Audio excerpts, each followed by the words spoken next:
everybody. I think we would like to get started with today's program. Please find a seat. My name is Courtney. I'm a librarian here at the Columbia Heights Public Library, and on behalf of the library, I would like to welcome you to today's program. We are very excited to have today's guest speaker, Rita Norberg, who graduated from Columbia Heights High School in 1950. She married her high school classmate, sweetheart, and fellow honor student, Gail, in 1952. Rita and Gail raised their two daughters, Amy and Christina, right here in Columbia Heights. She has lived in the Heights for 65 years. Rita has served on the Friends of the Columbia Heights Library since the group's inception in the 1960s. She has dedicated countless hours supporting library programs and services. A lifelong antiques enthusiast, Rita has conducted library programs on the art of antiquing and has contributed to many beautiful library displays over here at the new library and at multiple locations. Due largely in part to her volunteer work at the library, Rita was named the City of Columbia Heights' Humanitarian of the Year in 2002. We all appreciate Rita's vast local knowledge and mostly her incredible memories of Columbia Heights throughout the years, which she will share with us today. Please join me in welcoming Rita for today's walk down memory lane.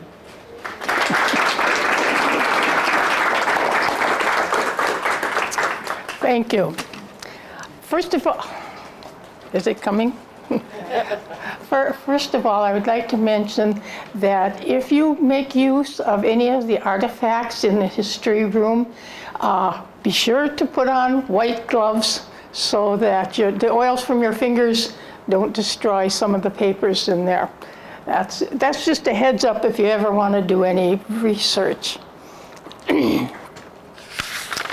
Well, I'm 62 years old, and I live up at the Boulevard, part of the Crestview Communities. And there's quite a few of my friends from there that are here today. Gail came to the Columbia Heights when he was only 9 months old. And he grew up at the other end of the block from the root beer stand. But how did this girl from Waterloo, Iowa get up here?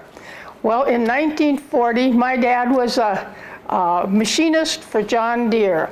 And the Northern Pump sent headhunters for machinists because they were making gun mounts for battleships. Somebody knew we were going to be into the war. So my dad came up here in 1940. Mother and we three girls came on up here in February of 1941. So we were already up here when Pearl Harbor happened. And we lived in a rented house over in North Minneapolis, in the Camden area.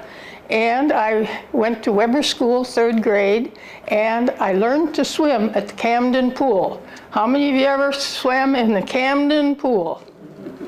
There you go. How many of you had relatives or friends who worked for Northern Pump? Okay. So you've been around as long as I've been around here in Columbia Heights. Well, when war was declared, my dad went out to work at Twin City Arsenal in New Brighton making ammunition. And so we bought a house half a block south of the lake on Spring Lake Road.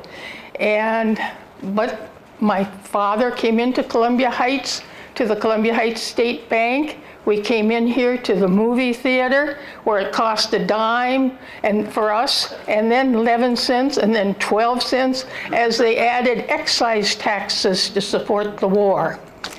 And another thing, we had an acre of land and half of it would be in garden. So we came in to the seed and feed store that was on the corner of 41st, and I have a cane here to try and show to you.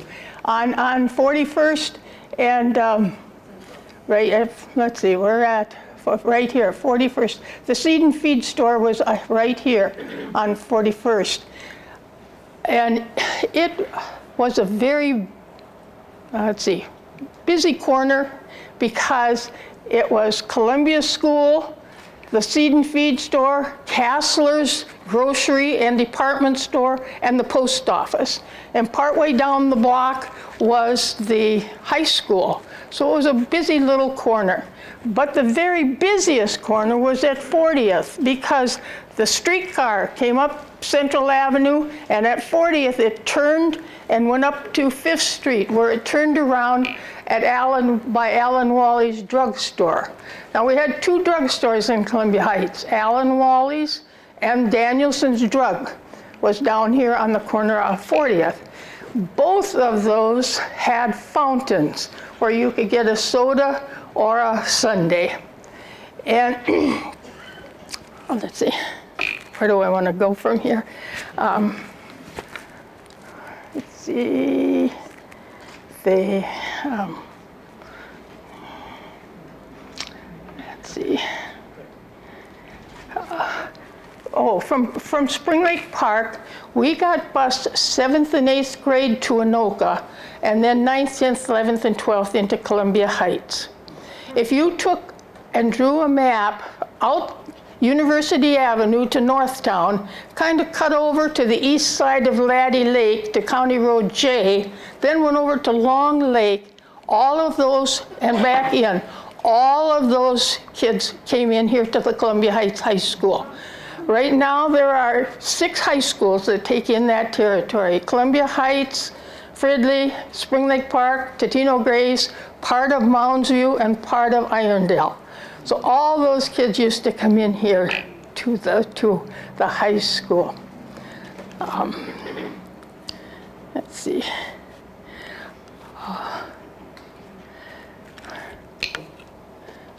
Okay. Skip on here too. In sports, the boys had competition between schools. And our conference was Columbia Heights, Anoka, White Bear, Stillwater, and Hastings. Now, not many people in Columbia Heights, not many of the students had cars. In fact, I don't remember anybody having a car. Vera might. 2 or 3, she can remember, that had a car. So if your family didn't go to the game, how are you going to get there? There was a school bus that went to all the games. So all the way to Stillwater or Hastings, we had Pep Fest. And it was a great time to enjoy the camaraderie, I guess you would call it, of the of different friends. If we played a home game, sometimes afterwards, some boys would be a little bit mischievous or over rambunctious or something. They'd go over a block to 40th Avenue and pull the feeder cable and disable the streetcar many times that happened. And our school had no cafeteria, so we all bagged lunch, or if you were close, you could go home for lunch, or if you were wanted to, you could go over to Nyberg's Dairy Bar, was right next to the post office, and you could get a snack there. And I was fortunate that, I should first of all talk about GAA. The boys had athletics, but the girls didn't have inter-school rivalries. But we had GAA, Girls Athletic Association, which you could win a letter in if you put in so many hours of playing baseball or soccer or whatever. Now, for swimming, we cut the streetcar and drove down to John Ryan Baths, which is down about approximately where East Hennepin and University Avenue is right now.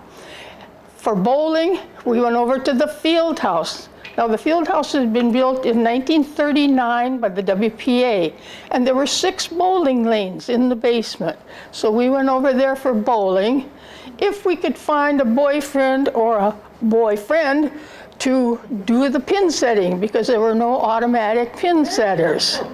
Now, my sister Joanne and my friend Vera can remember setting pins and jumping out of the way to avoid. And Pat said,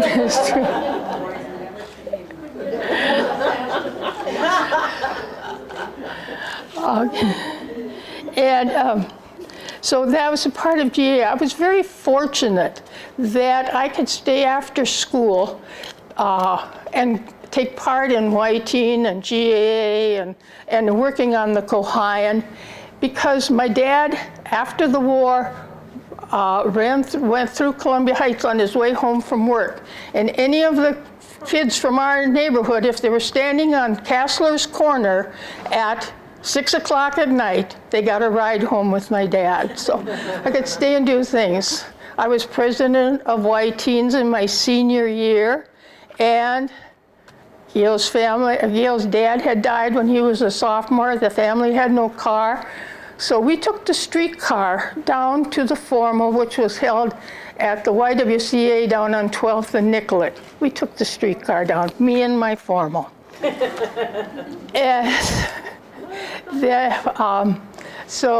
But working on the Kohayan was very interesting. Now, Bruce Naraki and I have tried to fill in a collection here at the library. They started publishing hardbound Kohayans in 1946. We do not have a copy of that. We have from 47 through 2000, with a few years missing, and there's a list of them up there.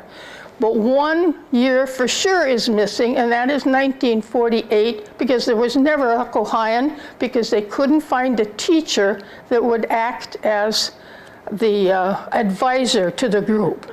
So that was my older sister's class, and one of her classmates was Sheldon Swartz, whose dad was the fire chief at one time. Sheldon went in the Navy, and he became one of the founding members of the Blue Angels Precision Flying Squad.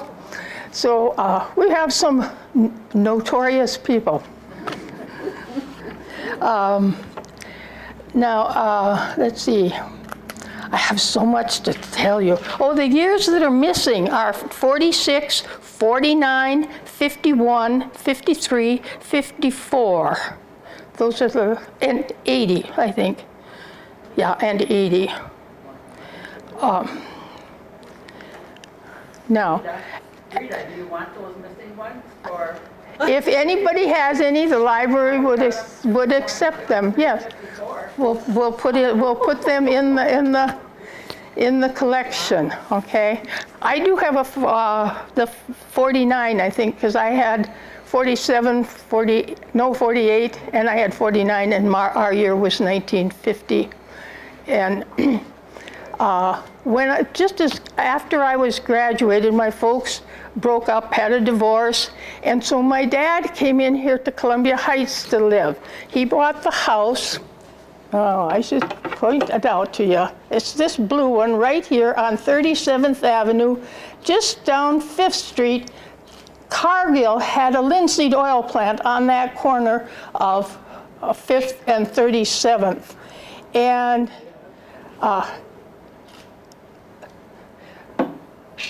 if you ever were around when the plant was working, when it was grinding flaxseed, it was kind of nutty smelling. But when it was boiling off the linseed oil, it was terrible. Very, very stinky. And we didn't get the brunt of it here. I think the people down here in Minneapolis, down towards the Columbia Park, got more of it down in the hill. That smell settled down there.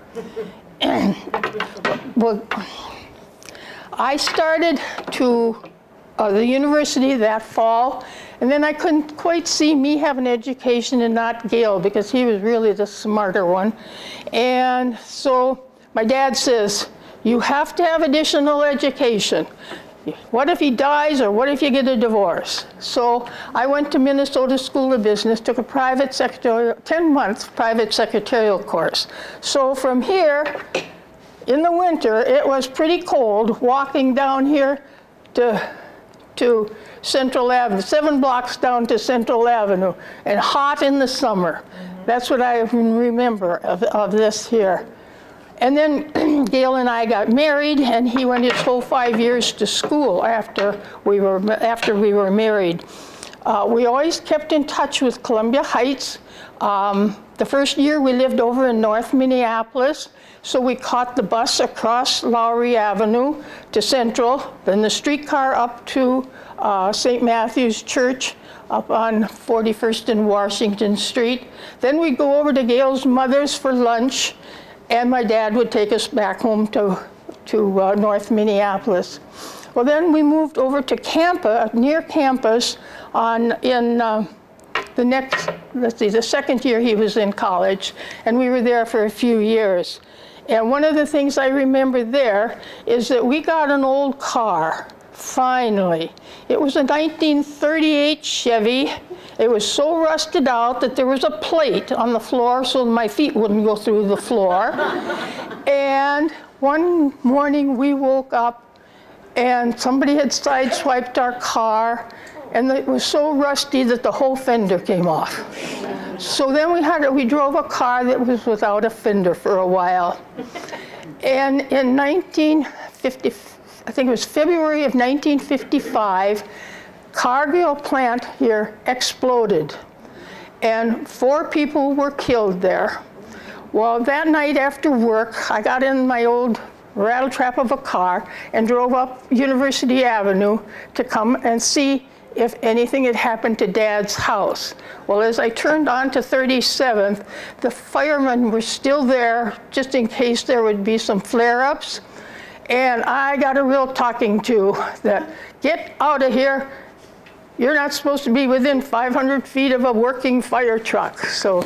But my dad's house survived it with just a crack or 2 in the stucco, so it was pretty good.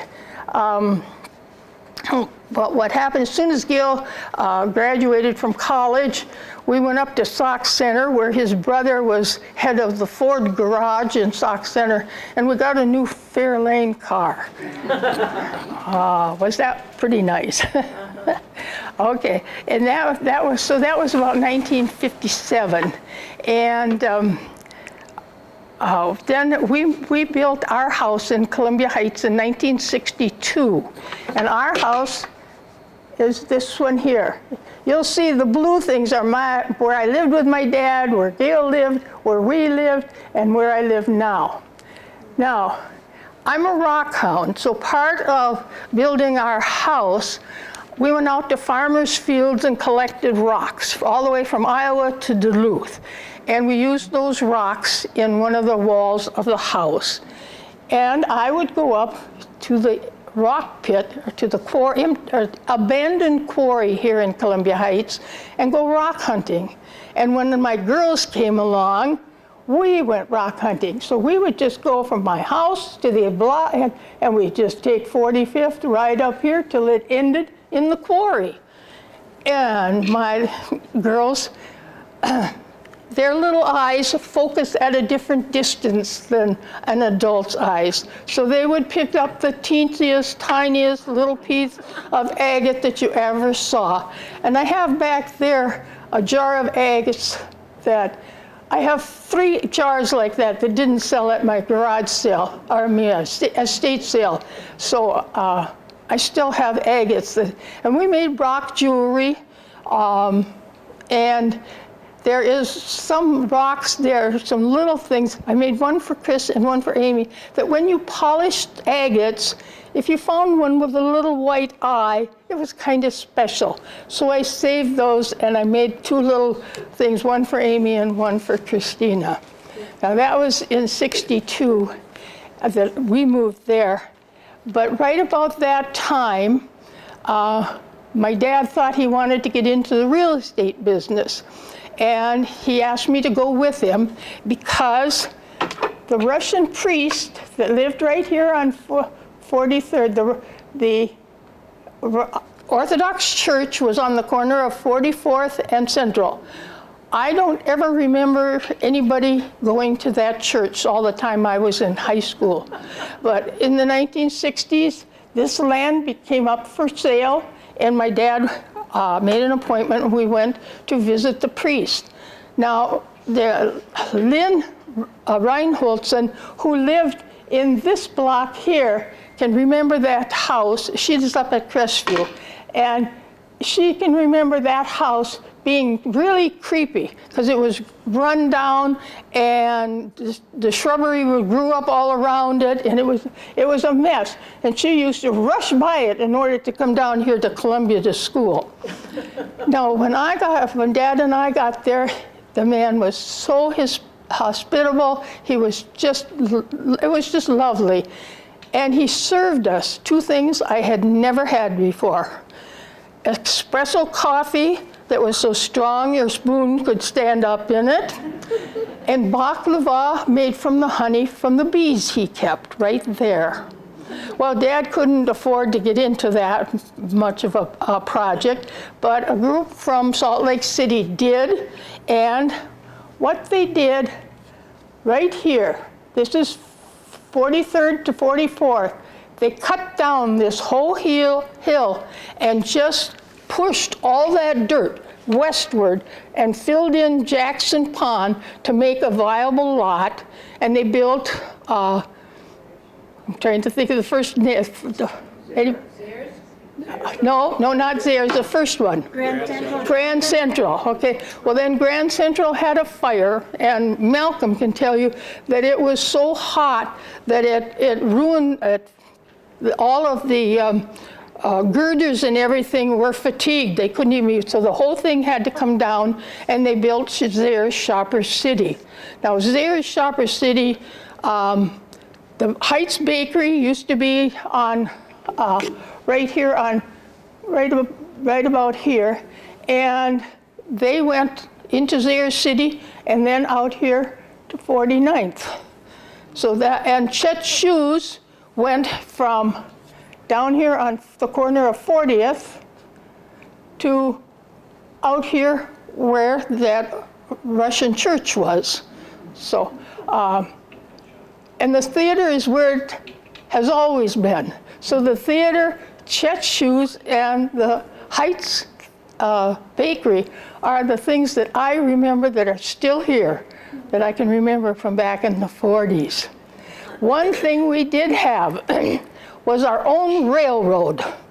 And the railroad ran from where the railroad tracks down here cross 40th, cross Central Avenue, up here to 37th, then up Reservoir Boulevard to the waterworks. And it carried the chlorine and other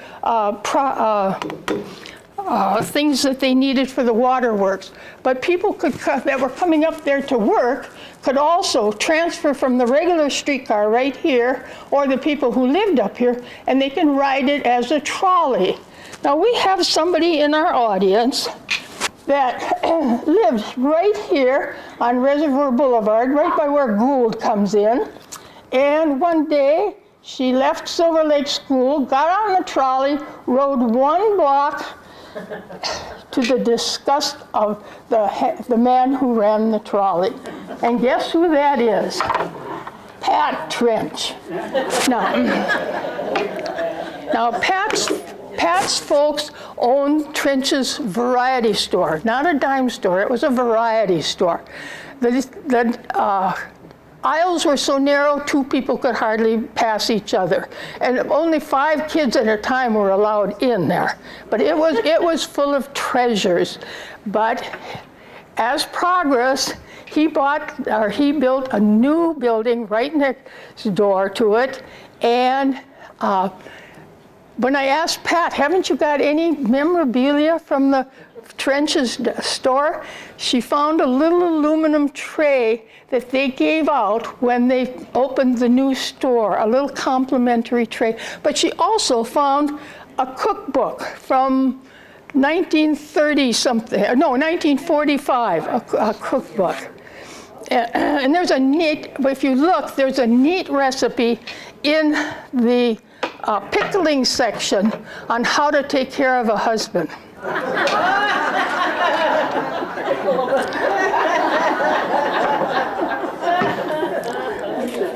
Okay. I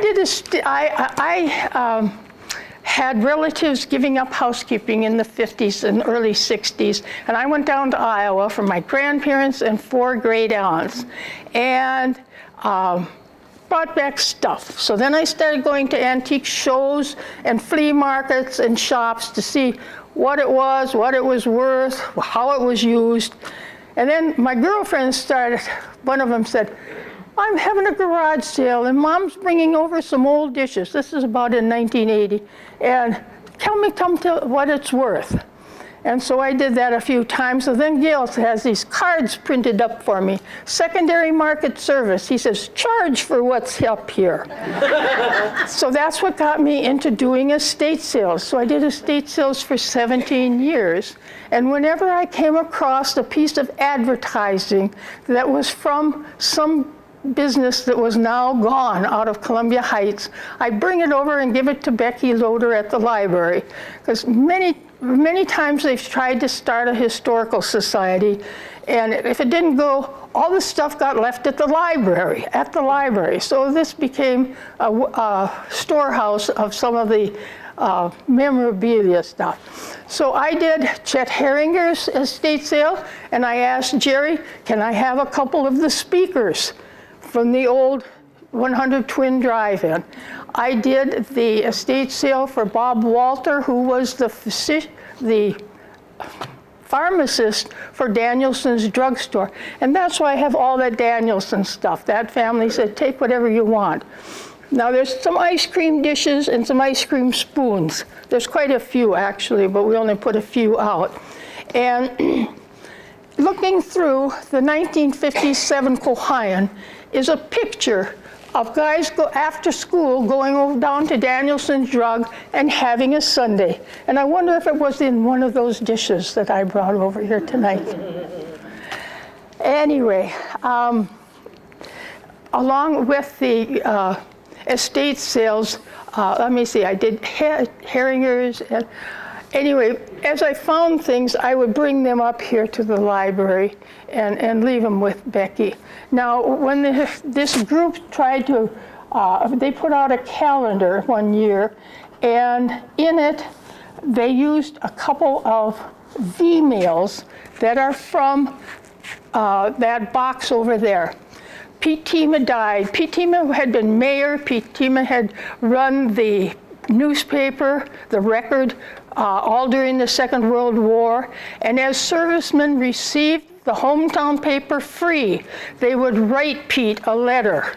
And he had V-mail letters. He had letters that were on lovely stationery for those people who were stationed stateside, but the pieces that came from overseas, besides the V-mail, are on any type of scrap of paper that they had, and they would send a thank you to Pete.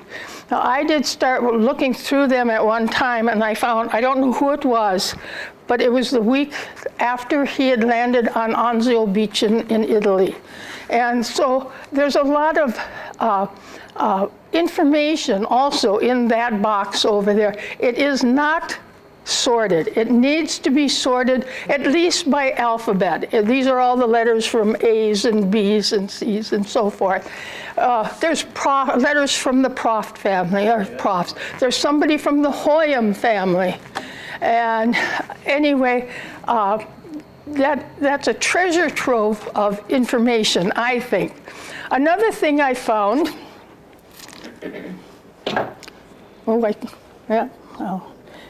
I gotta pick it up here. Way back in a cubby hole in the basement of a guy's workshop was this printer's block. And I looked at it. I recognize that. That's Merzen Hall. That's the field house. And here are these trees that by the time in the 1980s, those trees were about 15 feet tall, and they have since cut them down even. So to me, this is a real artifact for the city of Columbia Heights, as are those letters over there.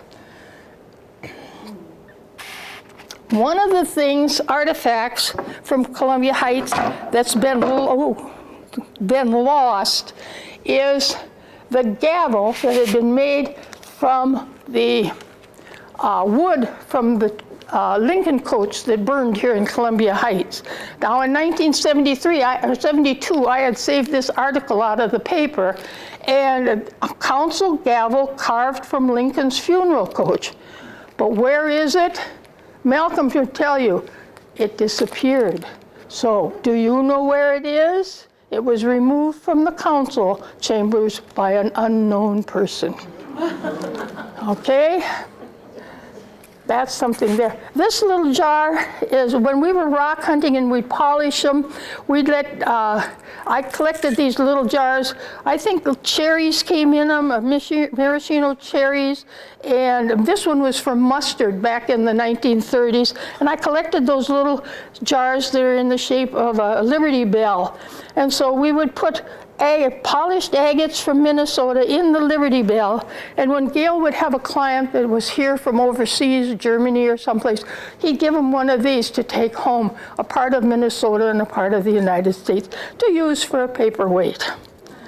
So, now, I really want to tell you that the place to find the old information about Columbia Heights is Bootstrap, the book that Irene Parsons researched, and there is just so much information about the really, really olden days.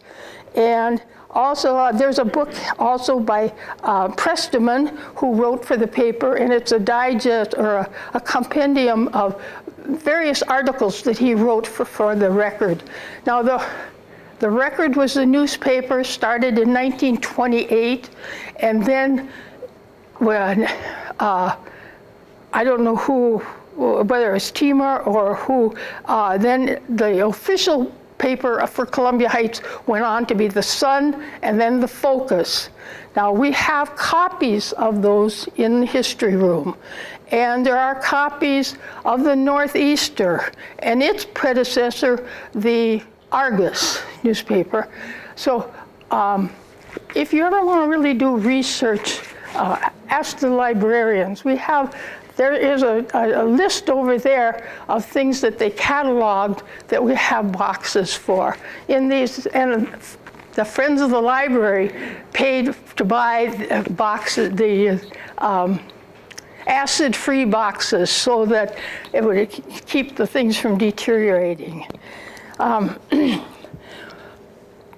In 1976, like all other communities in our country, Columbia Heights celebrated the bicentennial, 1976. And Gail happened to be on the city council at that time. And so my family took part, and I've got some family photographs of the bicentennial, but I think we have a box in the history room with other things about our bicentennial celebration. That was the establishment of Wargo Park with a big dandelion fountain, but the flagpole in its base has a time capsule that is to be opened in 50 years. And that's only 6 years away, folks. Wow. 2026. What's in that time capsule? Only Malcolm knows. But he told me that Gail made a recording that predicted that by then we would have driverless cars. So what else is in that time capsule? Let's you and I make an appointment to be here in 2026 and get that time capsule opened. Okay. Thank you.